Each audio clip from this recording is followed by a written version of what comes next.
The press conference, we understand, well, it's going to start imminently. It's scheduled for 12 o'clock in the building behind me, Portcullis House. We expect them to come in any moment now. Nazanin is going to be accompanied by her husband, Richard, a man who we've all come to know so well over the years due to his tireless, relentless campaigning to secure his wife's release from Iran over the last 6 years. They're also going to be accompanied by Tulip Siddiq, the family's local MP in North London, who Nazanin actually met for the first time face-to-face yesterday, and it was an encounter Tulip Siddiq described as being quite weird because the pair actually have come to know each other very well over the last 6 years because of all the phone conversations they've been having whilst Nazanin was in prison. But despite that, they've never actually met in person, of course, until yesterday. So Tulip Siddiq said it was tearful and emotional, and I think there will be a lot of emotion on display in this press conference from everyone, because Nazanin's story is one that all of us have become quite invested in over the last few years, politicians, journalists, members of the public, and it's going to be quite a moment, isn't it, seeing her on British soil, in front of the cameras here, speaking about her experience, what it's been like over the last 6 years. There are so many questions people will want to ask. What was her treatment like? What were the conditions like? What kept her going all these years? What kept the family going? Richard Radcliffe, of course, went on hunger strike outside the Foreign Office at the end of last year. Nazanin was on hunger strike whilst in prison a few years ago at one point. There have been so many ups and downs over the last few years when they thought she might be released, only to have those hopes dashed. What was it like not seeing her daughter grow up? What's it like now trying to readjust and being together once again? So many questions. I don't think we're going to get all of the answers, but it is going to be quite a moment to witness, quite surreal, I think. Nazanin, in the last few days, has been spending time with her family in North London, where they live. She was released after the government paid this long-standing debt of £400 million to Iran that dates back to the 1970s, and there's still an intense debate around why her release was not secured sooner, if the government was going to ultimately end up paying that debt anyway. I don't think there'll be, today is obviously about the personal side of things and what Nazanin has to say about her own experience, but I think there will be some questions in that vein today, because the fourth person at this press conference is Roxanne Tahbaz, who is the daughter of Morad Tahbaz, who is a British-American 66-year-old conservationist who is still being held in Tehran. He was released from prison when Nazanin was released earlier this week. He has been held since January 2018 on spying charges, which he denies. But whilst he was released from prison, he was then sent back to prison after Nazanin arrived back in the UK. And then in the last few days, he's also been released again and is now, we understand, in a hotel in Tehran. Now, the Foreign Office has said it is still putting pressure on the Iranian authorities. Ivor, we're fading you out, I'm afraid, rather unceremoniously as they come in to the press conference. Nazanin Zaghari-Ratcliffe and her husband Gabriella, the daughter's going to be sitting down in the audience by the looks of it. But Richard Radcliffe and also Tulip Siddiq, her local MP, and, as we were saying, Roxanne Tahbaz also at that table. Let's listen in.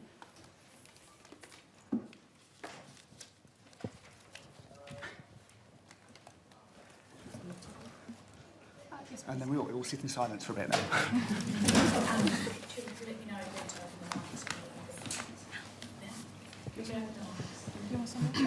Yeah, okay. Good afternoon. Thank you very much for being here today. For those of you I haven't met, I'm Tulip Siddiq. I'm the MP for Hampstead and Kilburn, or, as I'm commonly known now, the Nazanin MP. That's what I've come to be known as. I wanted to say thank you, first of all, to the Speaker's Office for hosting this press conference and for welcoming us to Parliament earlier on, and welcoming Nazanin, Richard and Gabriella to Parliament and hosting us in his room.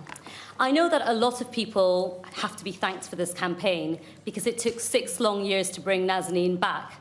And I think Nazanin and Richard will both thank lots of people, but I just wanted to take a minute, if that's okay, to pay tribute to my constituents. My constituents here today are an ordinary family who were thrust into extraordinary circumstances, and they rose to the challenge. Richard is known for his relentless campaigning. Nazanin is known for her immense strength in the face of huge adversity. And little Gabriella, who's sitting in the front, is known to be a brave soul. It was a family who never lost hope. And that's why I'm so pleased to welcome them to their first press conference. The reason why they're here is because the Foreign Office and the FCDO officials worked really hard to bring them back. And I thank them for that. But I also want to say that I owe it to Nazanin to ask questions about why it took so long to bring Nazanin back and why the debt wasn't paid for so long, which we know was key to releasing Nazanin.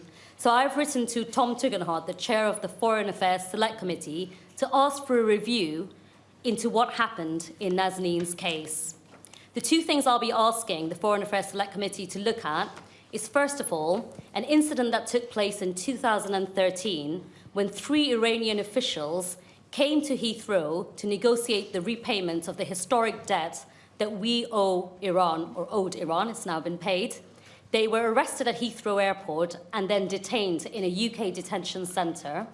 I spoke to Jack Straw yesterday, who said he never got to the bottom of why that happened, and Jack Straw said he firmly believes that saga contributed to important people in the Iranian regime wanting to take matters into their own hands and make sure there was more direct action for the repayment of the debt.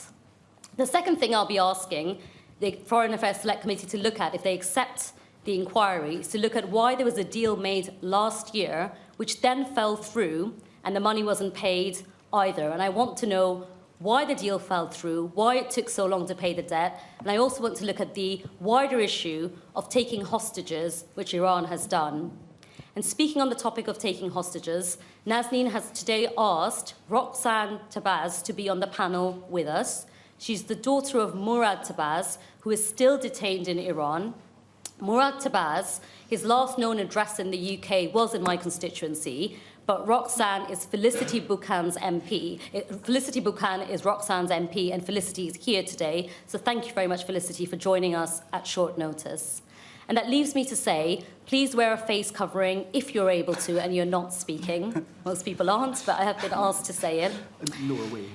No, but if you're speaking, it's okay. Richard will forgive you this one. And in terms of the panel, I'm going to ask Richard to speak, and then going to ask Nazanin to speak, and then I'm going to ask Roxanne to speak. We will then take questions after that. When you are asking a question, I'd be really grateful if you could stand up and ask a question, and there will be a roving mic that will come to you. Could I just finish by saying gently that Nazanin has just come out of 6 years of immense trauma. If you have very political questions, please direct them to the politician on the panel or to Richard. Thank you. So I will now hand over to Richard Ratcliffe. Thank you, everyone. And obviously, you don't really want to hear from me because you've heard from me plenty these past 6 years, and it's nice to be retiring in that sense. It's been a long struggle. I'm immensely pleased and proud of my wife. Proud to have a home. Proud that we start a new chapter and get to be a normal family again. 2 things I wanted to say, really. One, there are lots of thank yous to say, a bit like a groom's speech at a wedding. So thank you to everyone in Parliament.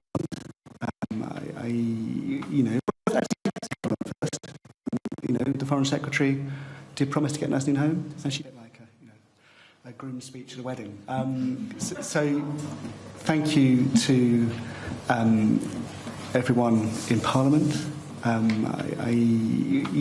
Actually, thank you to the government first. The Foreign Secretary did promise to get Nazanin home, and she did. And that's been a long struggle. Lots of Foreign Office staff have been working behind the scenes. We haven't always agreed. I've been plenty rude enough in public at points about them. But we had a lovely 3 days with them after Nazanin came home.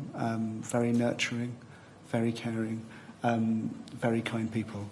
And they got her home. So it is, for us, over.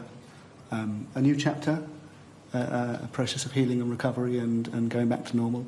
And we were just, in the Speaker's office, well, 6 years ago, we wouldn't have been treated with the sort of grandeur and reception that is here. And it is a great honour. I am really grateful to Tulip, to all of the MPs who have battled for Nazanin. We were saying earlier, one of the things that was really striking on Wednesday at the debate in Parliament when Nazanin was on the plane was actually on all sides, people were pleased.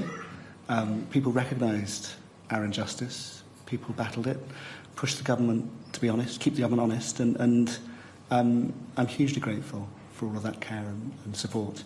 That came because lots of people in the media kept Nazanin in the light in different ways and at different times, kept our family story in the light and could see the injustice.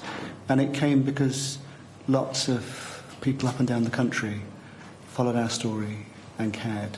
I think, with campaigning, lots of people actually sent me, there's a poem by a man called Konstantin Simonov called about waiting, which lots of people sent me just recently. I confess I hadn't seen it before, but it feels like I've spent 6 years conspicuously waiting, and lots of people have waited with us, and that waiting has kept her safe. And here we are. So thank you to everyone who has been part of bringing Nazanin home and for making us whole again. The other thing to say is before I hand over to Nazanin, of course, it is baby steps. Baby steps for us as a family on the journey back to normal. And I have promised Nazanin, that any questions I don't want to answer, doesn't have to. There is a lovely reunion. I am super proud of her strength and her survival and her grace. I'm so pleased she's back home with me, that she came home to us. We're still negotiating whether Daddy's allowed in the same bed as Gabriella and Nazanin. We'll get there. But yeah, it's I think we'll do this and then we will disappear off and heal a bit. I do feel honoured that we've got Roxanne here today as their family's journey continues. But yeah, this is my retirement day, and I'm thankful that it has come. So thank you all.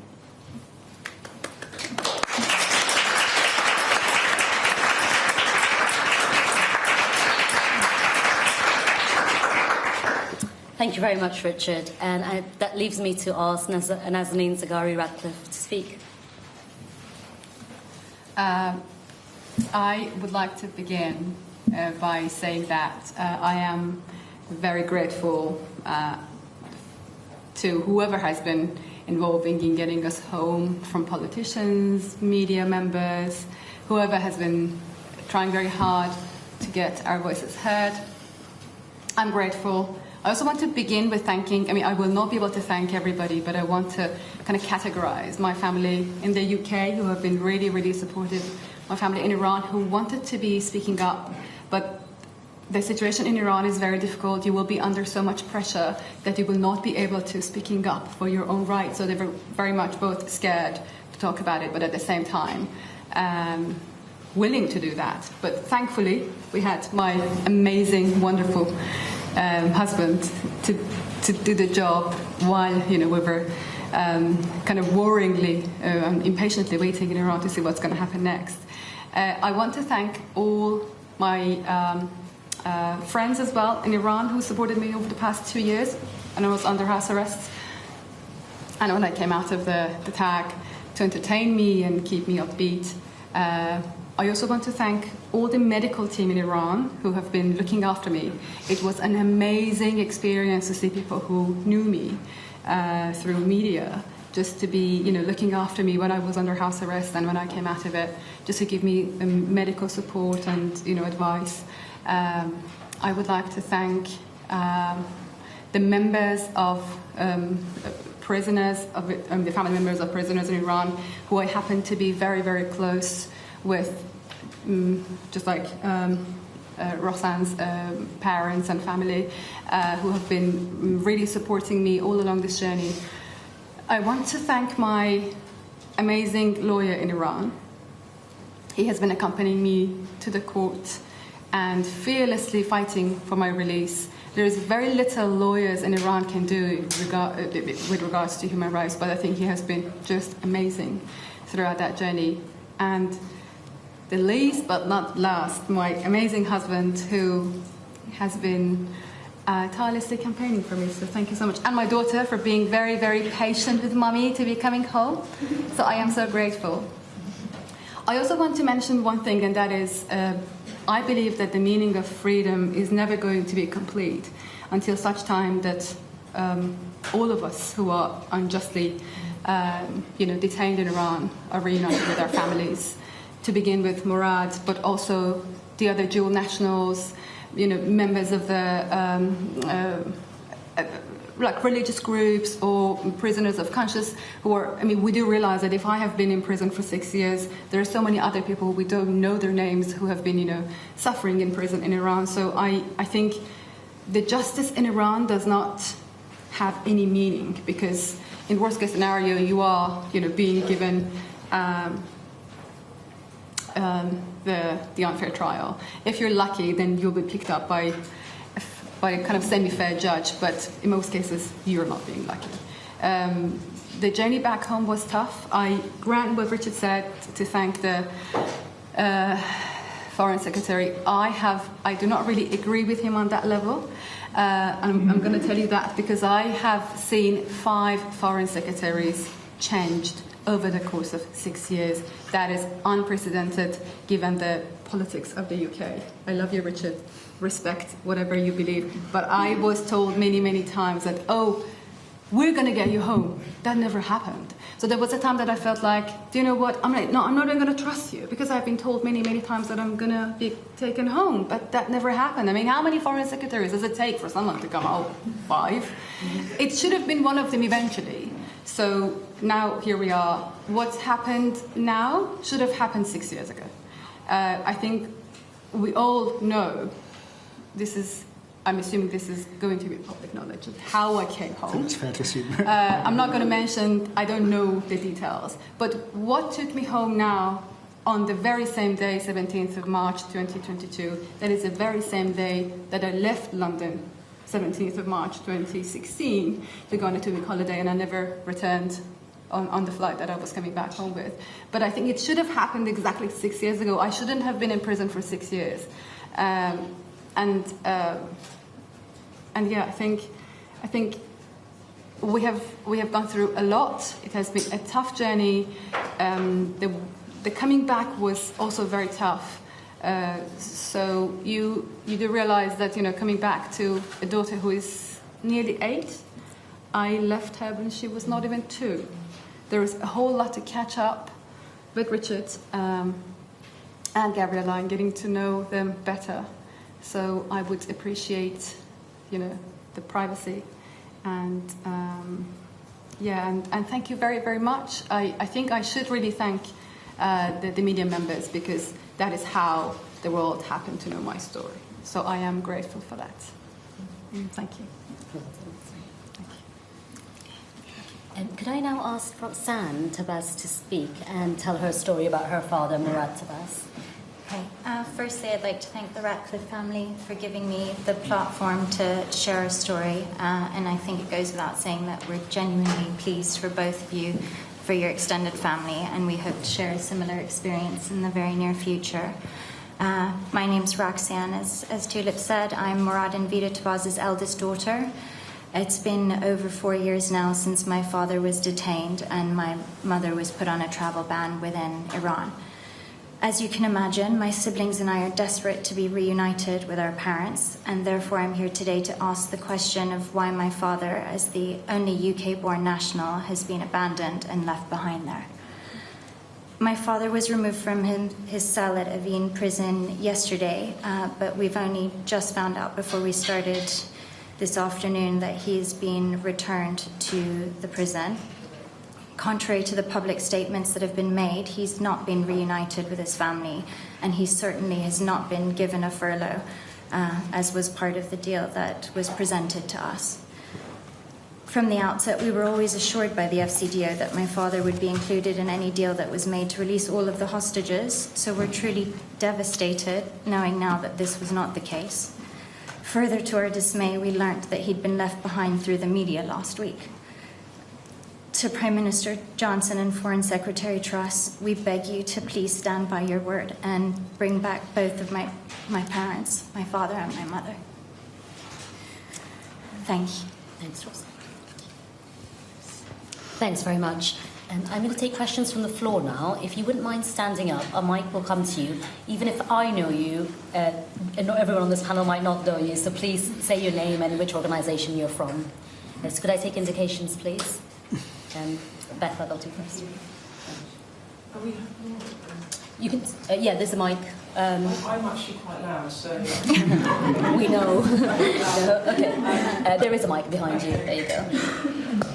Thank you so much. And Nazanin, it's wonderful to see you home. So I just want to start off saying that. But it was a long 6 years. It was 6 years where you were, apart from Richard and your daughter, who was but a baby and then a toddler, the government repeatedly refused to acknowledge the link between your imprisonment and that debt, which has now been paid. And while you must be absolutely delighted to be home, I guess my question is, do you feel really angry with the government too, that it took too long? And also, what's your message to political prisoners that are still left behind? Thanks, Beth. Thank you. Are you I think the answer is clear. I cannot be happier, a lot happier than this, that I'm here. But also, like I said, this should have happened 6 years ago. So I think that answers your question, that I always felt like I am holding this black hole in my heart all these years.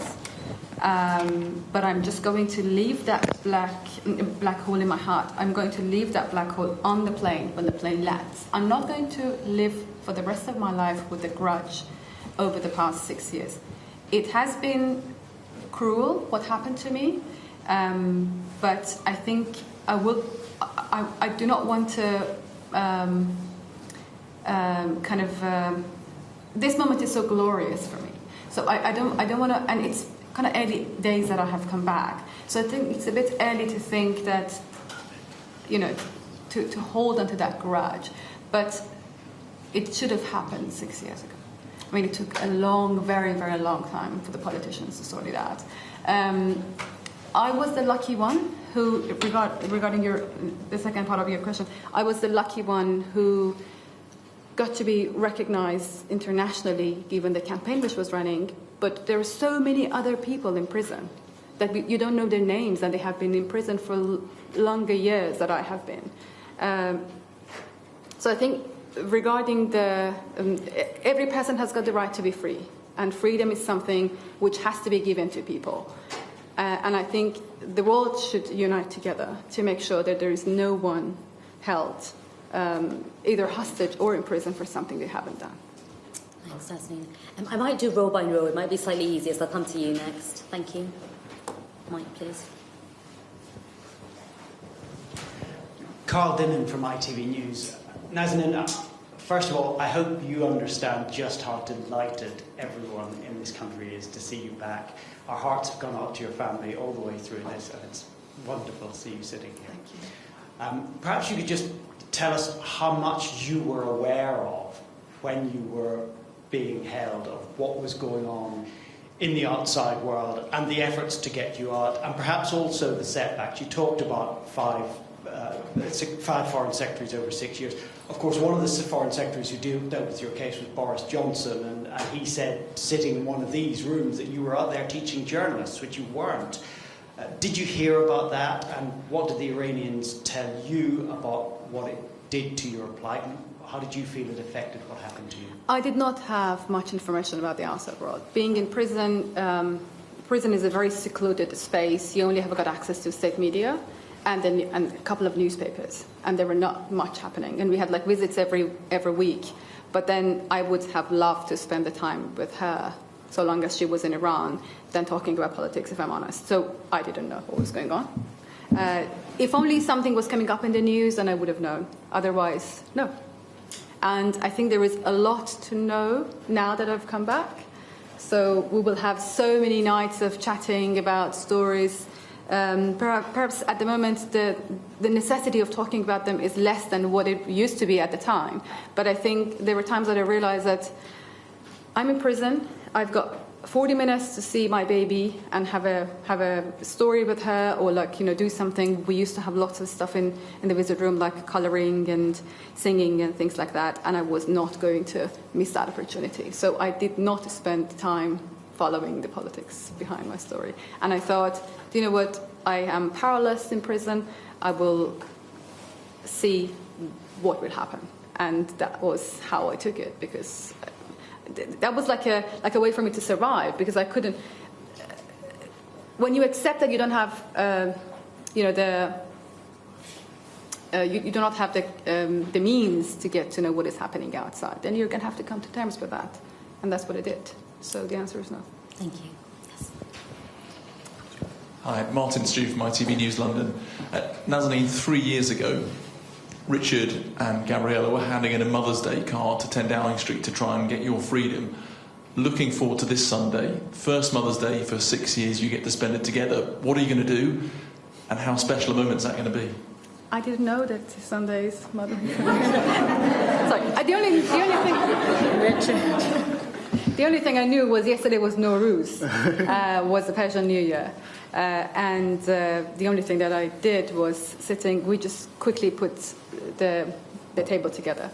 And with the people that were with them, we just sat down and I just talked to my family, and I just enjoyed the moment. So we'll see how it goes. Do that on Sunday. Yes. Can I come to you, please? Can we get the mic? I'll do row by row if that's okay. Welcome back, Nazanin. Amazing to see you here. Can I ask how you felt as you walked down the steps of that plane at Brize Norton?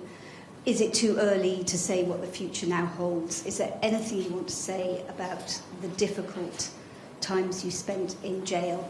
And most importantly, how are you? It's very early to think what is going to happen next. That moment was precious. I have been waiting for that moment for such a long time. And I was overwhelmed, specifically to get to know Gabriella and Richard after such a long time. It was a very, very emotional moment. But I don't know. We will see what happens in the future. I think it's too early for me to think about that. I'm just enjoying the moment at the moment. Thank you. I'll come to you next. Yeah. Would you mind handing the mic over, please? Thank you. Natasha Phillips, Kayhan Life. Welcome home, Nazanin. Nowruz Mubarak. Roxanne, I'm really sorry to hear about your father's case. My question is either for Tulip or Richard. Once you receive a response from Tom Tugendhat, will you be considering a judicial review? Shall I take that one? No, probably is the short answer. You know, I obviously at points we've been angry, and you know, foreign of us will know that.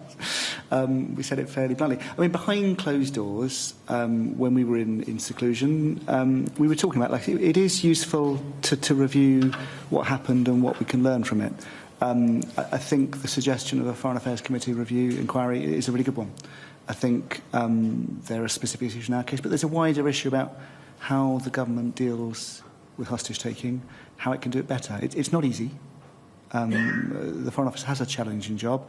Iran is tricksy, and you know, everything that's happened to Roxanne's dad in the past 48 hours demonstrates that.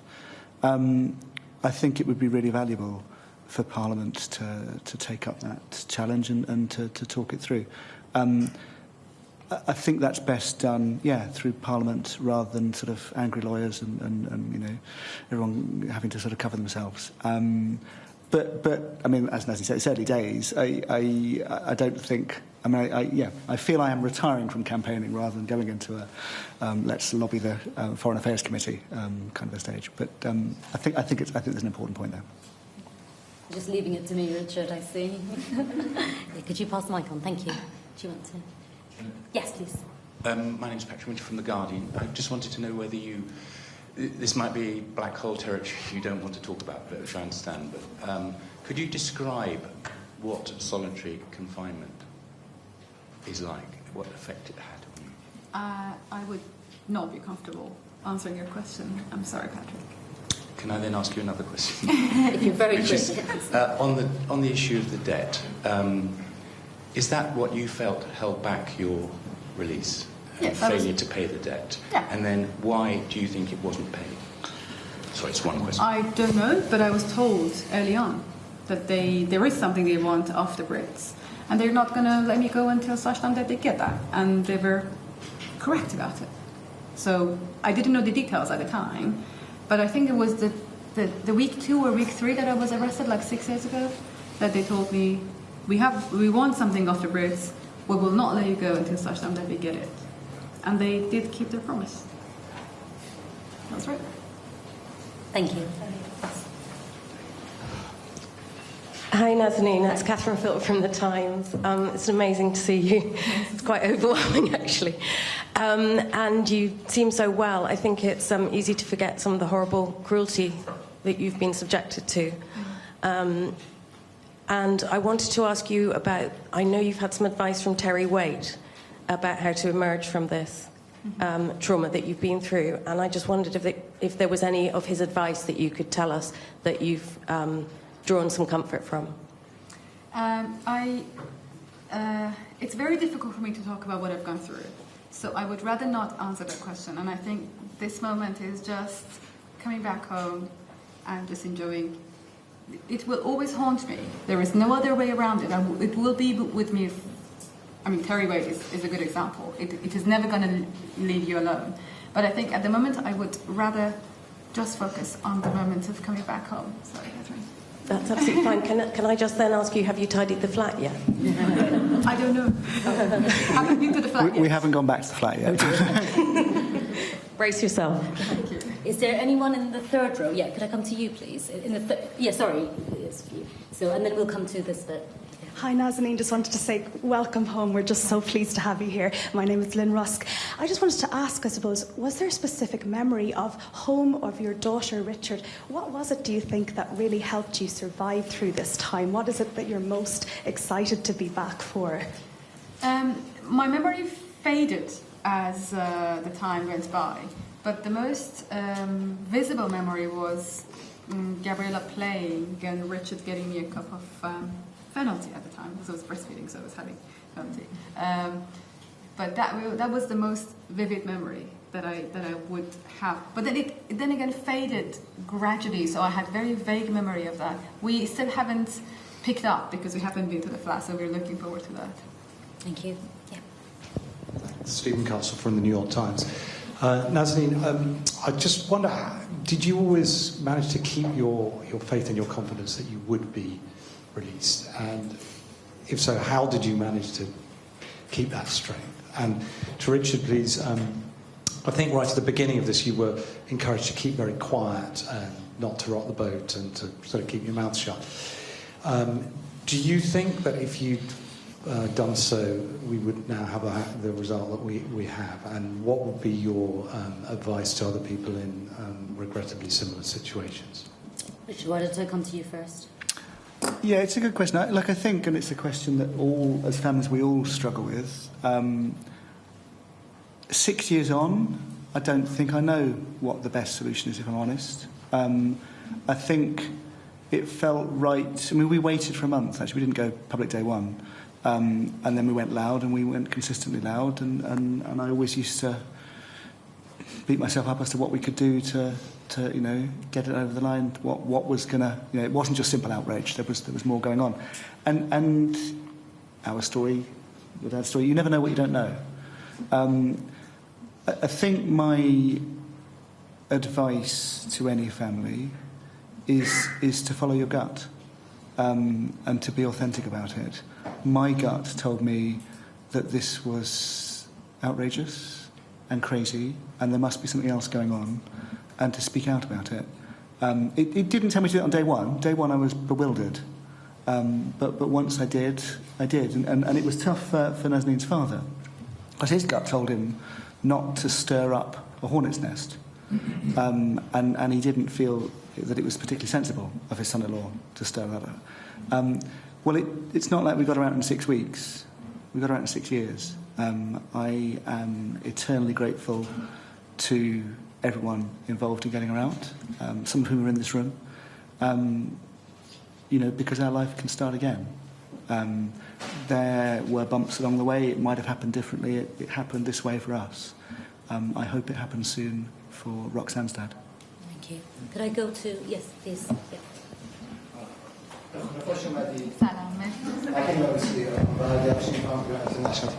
Thank you. This is a question I'm asking Richard regarding this. As you know, there are other dual nationals detained in Iran, like Morad.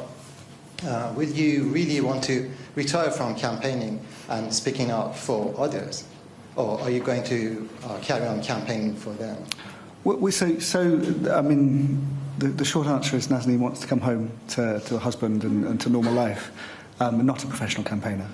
I think, it's every family battles in their own way. We all are part of a club that no one wants to belong to. And we do all care for each other and behind the scenes all help each other imperfectly, like all things in life. And I think, for me, we'll see what happens if there is sort of an inquiry, if there is... there were various things we were in the middle of with campaigning that we might finish off and carry on, things like Magnitsky sanctions, that are a collective effort that will probably calm down a bit our involvement, but won't disappear. But no, my job is to recover, and for us to be a normal family again. It's not to be sitting here in front of you guys for years to come. Thank you. Could I go to the lady? Yeah, please. Hi, it's Tessa from 5 News. It's wonderful to see you home, and wonderful to see Richard with such a big smile on his face as well, because we've all seen him in grumpy different circumstances. I wonder if I could ask you, did you know that Richard had it in him to campaign and to be so unswervingly dedicated? And did you learn much about yourself while you're away too? And second question, there's a wonderful photograph of you when you get home and you're holding Gabriella and your head is on Richard's shoulder. And I wonder if you could tell me how you felt when that photo was taken.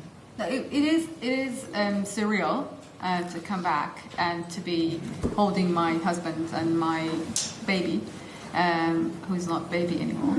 But also I think, I'm not going to answer the first part of your question, but the second part of your question is, I did go through a journey to get to know myself a lot better, to get to know my strengths and my faith more than anything else. It was a journey with a huge price. But I think it is something that not many people in the world would experience. So looking back, we paid a huge price for it, but at the end of the day, it made us a lot closer. We made so many good friends and got to know families of the ex-prisoners or prisoners who are at this moment in prison. So I think it made us a lot closer to each other and a lot stronger together. But we paid a massive price for it. Thank you. I'm sorry, we're really short of time, so if you could only ask one question, I'd be really grateful. Yes. Hello, David Bond from the Evening Standard.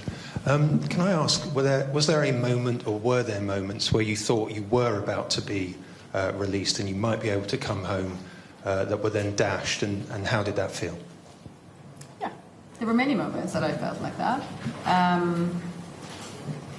I felt like I was left behind. I assume this is exactly what Morad is feeling at the moment, that, two of us came home, he was left behind. So I fully understand what he's going through at the moment, because it is disappointing. It kind of it puts you in a situation that you can easily lose faith in everything.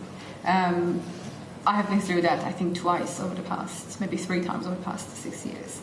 That is why I think what we should be doing for Murad is something that shouldn't have happened to him. He should have been on the same flight with us, Nicole, and it should happen to the other dual nationals. So I think it is frustrating, it is disappointing, but then, in my opinion, it was my faith that made me go through it. Yes, thank you. Henry Bodkin from The Telegraph. A question for Roxanne. Do you have any idea from the government whether they have any bargaining chips in respect of getting your dad home? Are you hearing anything from them? Is there anything practically that you would urge them to do to help speed up the process? And are you frustrated perhaps that your dad's release wasn't linked to the payment of the debt? There was an opportunity there. Thank you.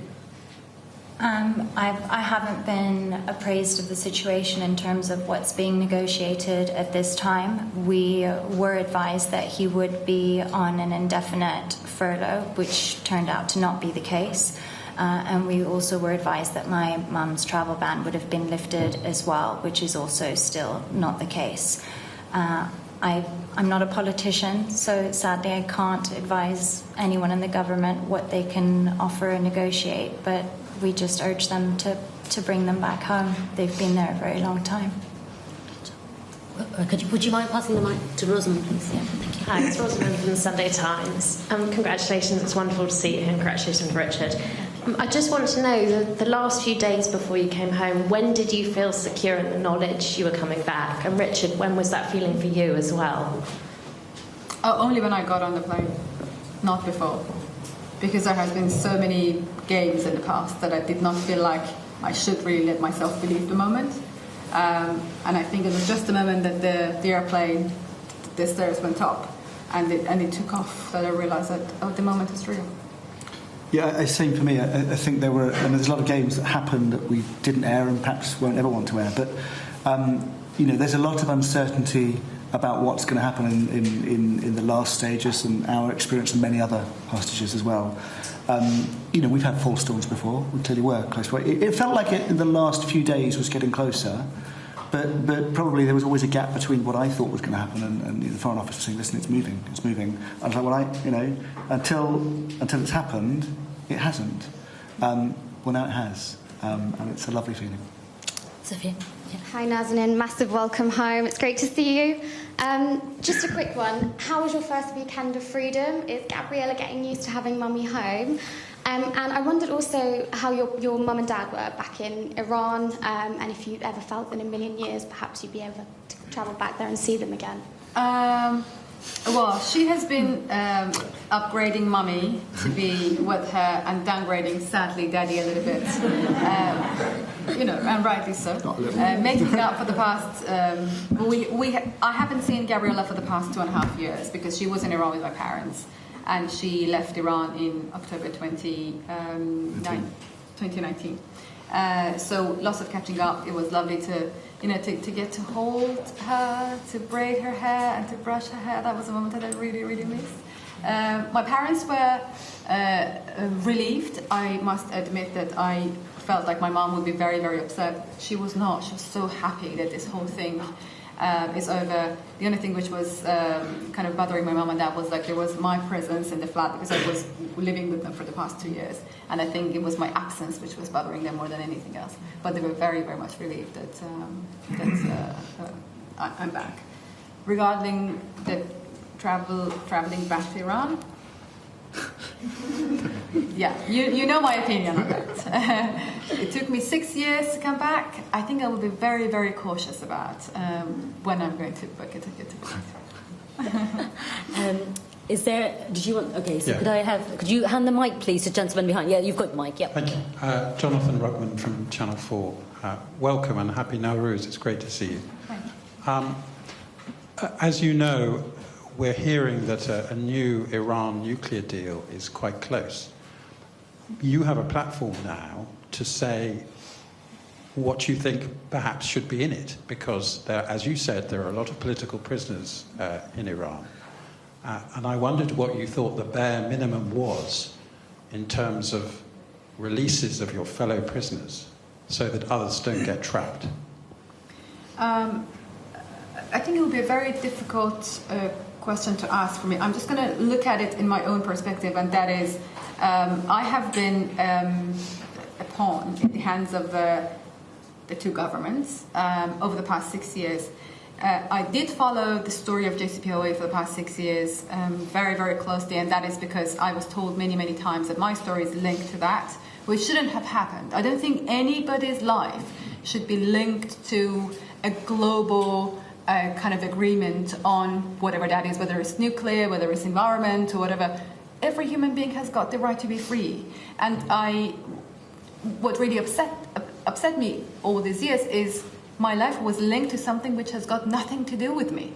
And we went through ups and downs of, the country is getting very close to each other and then falling apart, and then there is a war, and there's a... Why do we have to pay a price for that? I think the remaining dual nationals in Iran, their story should not be linked to any political/international agreement. Human rights should not be something that people would look into as a side, story when they're doing big deals. It has to be on its own, independently, a big issue to be solved. So I was the lucky one who came home. There are so many other people who are still, remaining in Iran in prison, and I think their story has to be separately dealt with and not with any international agreement.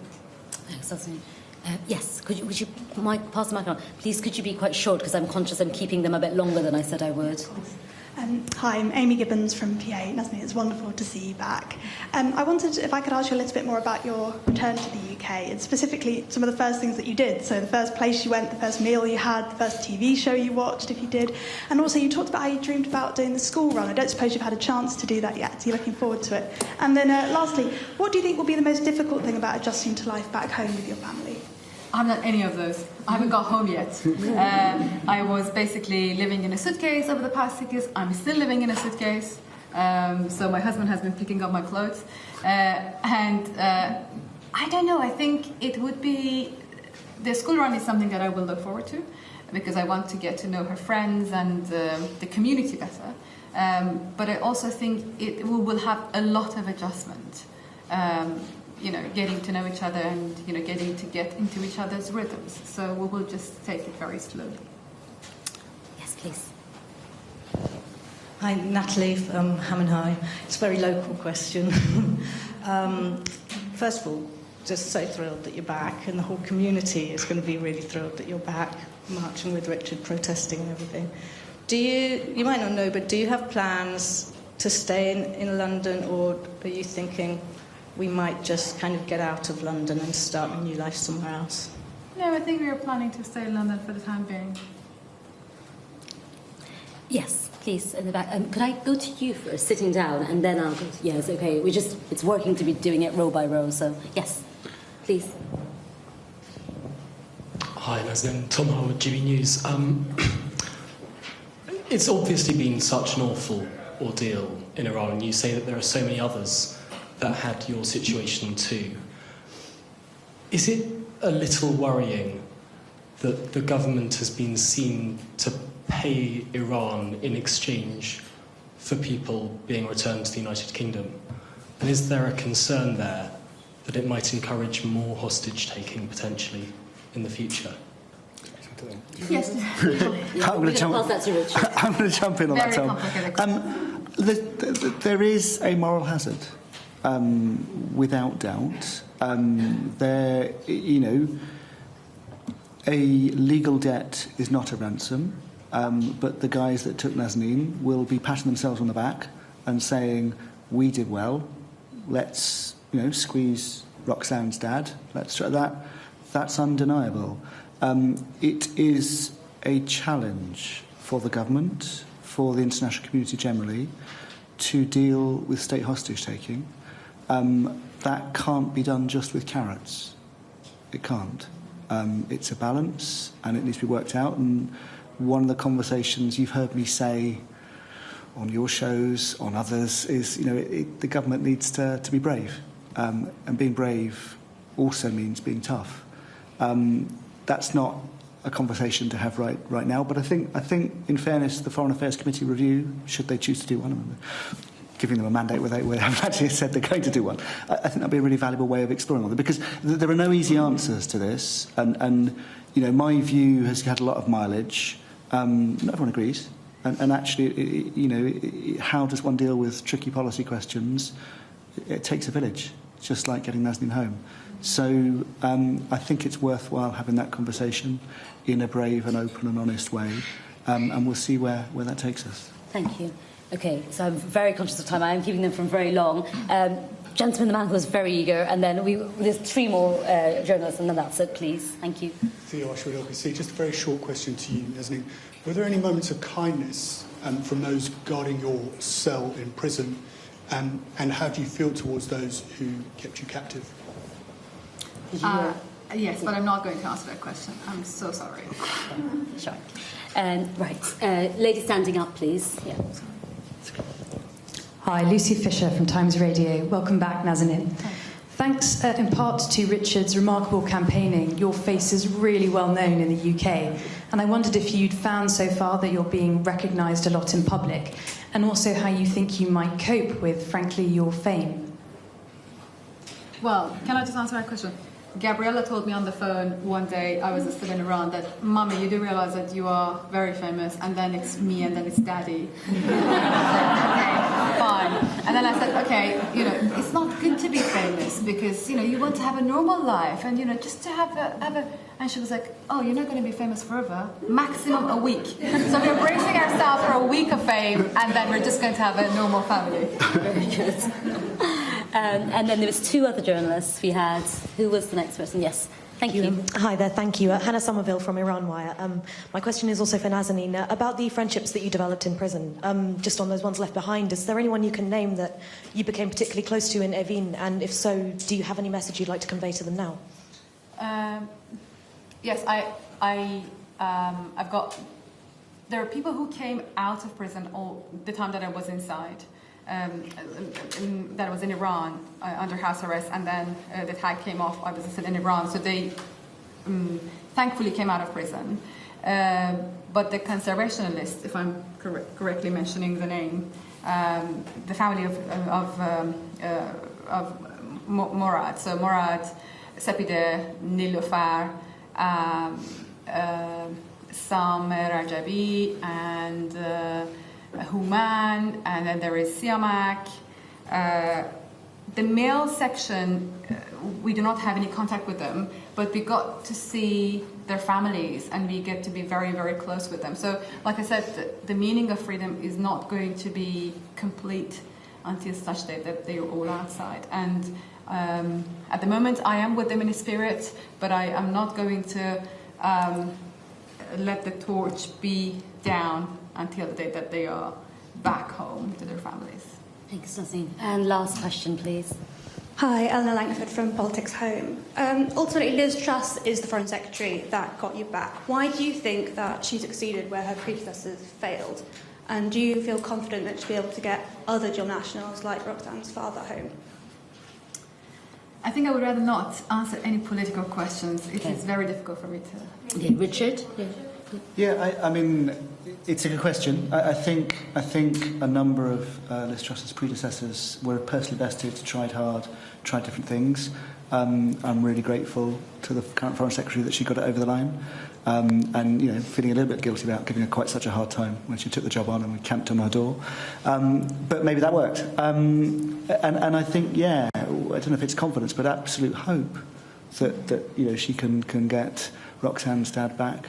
And the others. And I think we should be grateful to her for having done it.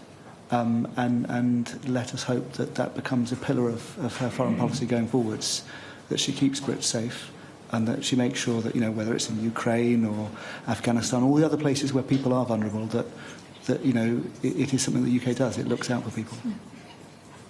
Okay, can I say thank you? Everyone's been very well behaved and it's worked very smoothly, but I'm just going to ask the panel if there's anything they want to say that they didn't get asked about. So, Roxanne, is there anything you'd like to say? No. Are you okay? All right. Richard? I, in my long list of thank yous, did not mention any of the legal teams who did huge work for us.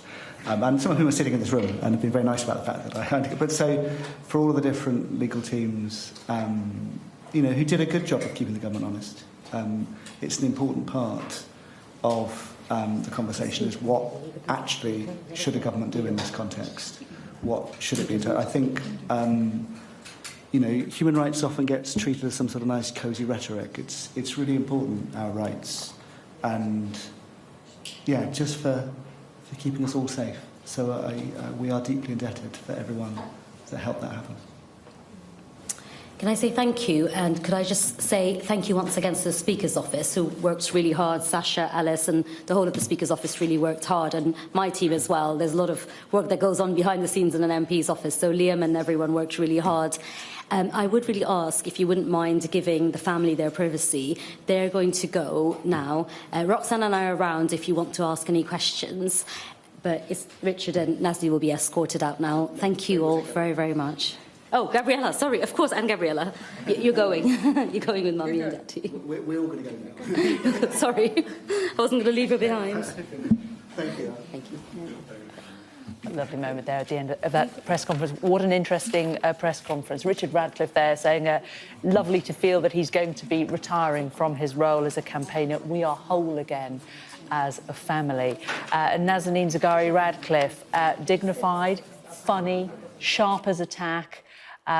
Thankful and grateful to be home, but also really scathing about the past 6 years. I was told many times I will get you home by different foreign secretaries. How many foreign secretaries does it take? What happens now should have happened 6 years ago. And asked how she felt about what had happened. She said, felt like I'm holding a black hole in my heart, but that she has left that black hole on the plane. She is not going to live a life with a grudge. So there, Nazanin Zaghari-Ratcliffe and her husband speaking to the media for the first time since her release.